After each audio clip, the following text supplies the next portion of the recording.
Bismillahirrahmanirrahim. Assalamualaikum warahmatullahi wabarakatuh.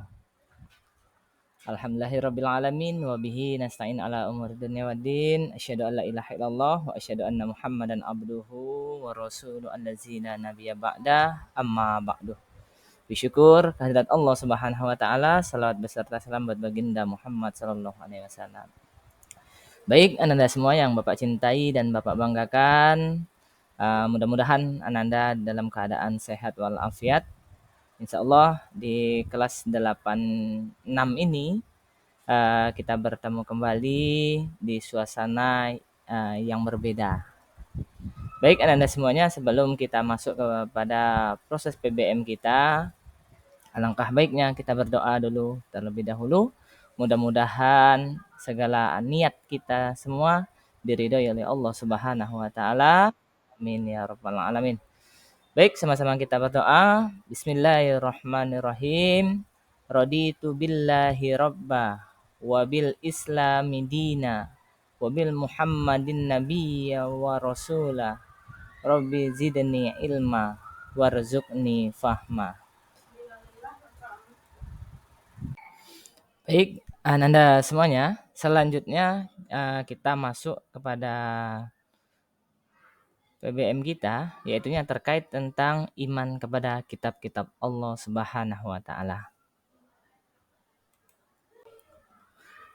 Yang pertama, hendaknya kita harus mengetahui tentang pengertian iman kepada kitab-kitab Allah Subhanahu wa taala. Iman kepada kitab-kitab Allah adalah mempercayai dan meyakini dengan sepenuh hati bahwa Allah Subhanahu wa taala telah menurunkan kitab-kitabnya kepada para nabi atau rasul yang berisi wahyu Allah untuk disampaikan kepada seluruh umat manusia. Baik, Ananda semuanya, selanjutnya kita akan masuk ke dalam dalil nakli perintah beriman kepada kitab Allah di dalam Quran surat An-Nisa ayat 136 yang berbunyi, A'udzubillahi minasyaitonirrajim. Bismillahirrahmanirrahim. Ya ayyuhalladzina amanu aminu billahi wa rasulihi wal kitabil ladzi nazzala ala rasulihi wal kitabil ladzi anzala min qabl wa may yakfur billahi wa malaikatihi wa kutubihi wa rusulihi wal yaumil akhir faqad dhalla dhalalan ba'ida.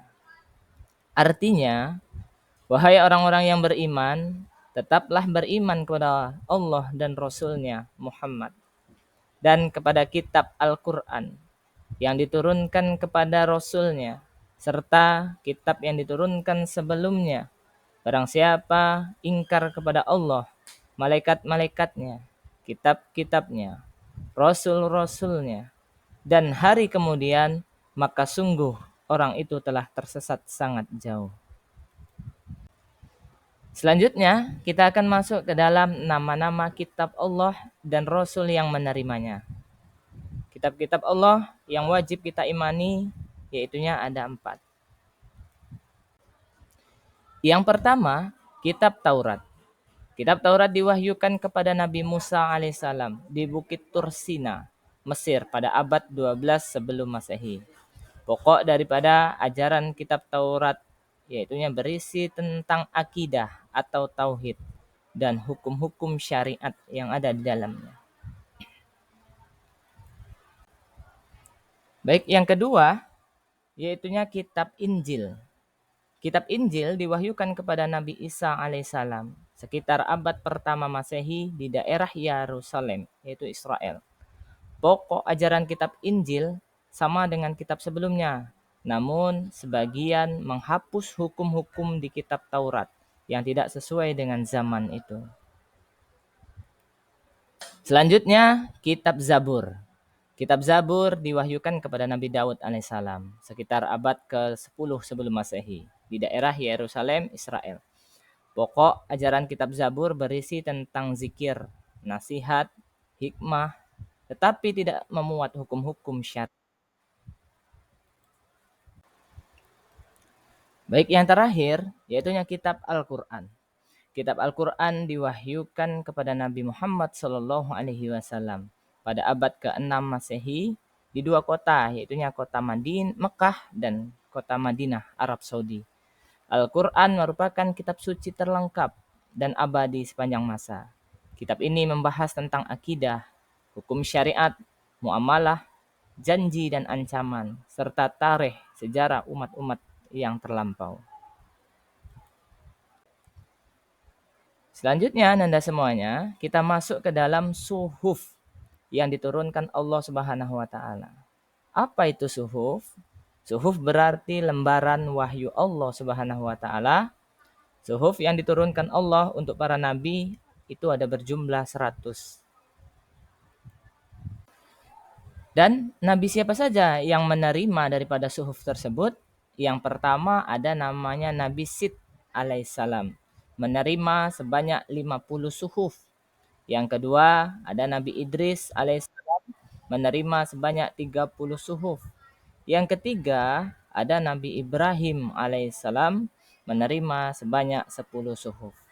Dan yang keempat Nabi Musa alaihissalam, menerima sebanyak 10 suhuf. Baik Ananda semuanya, itulah materi kita pada kesempatan kali ini. Mudah-mudahan Ananda semuanya dapat memahami dengan sesama dan dapat diaplikasikan dalam kehidupan Ananda sehari-hari. Mudah-mudahan itu menjadikan pengetahuan yang bermakna. Baik, mungkin hanya itu yang dapat Bapak sampaikan pada kesempatan kali ini. Lebih terkurang mohon maaf. Sekian, terima kasih. Assalamualaikum warahmatullahi wabarakatuh.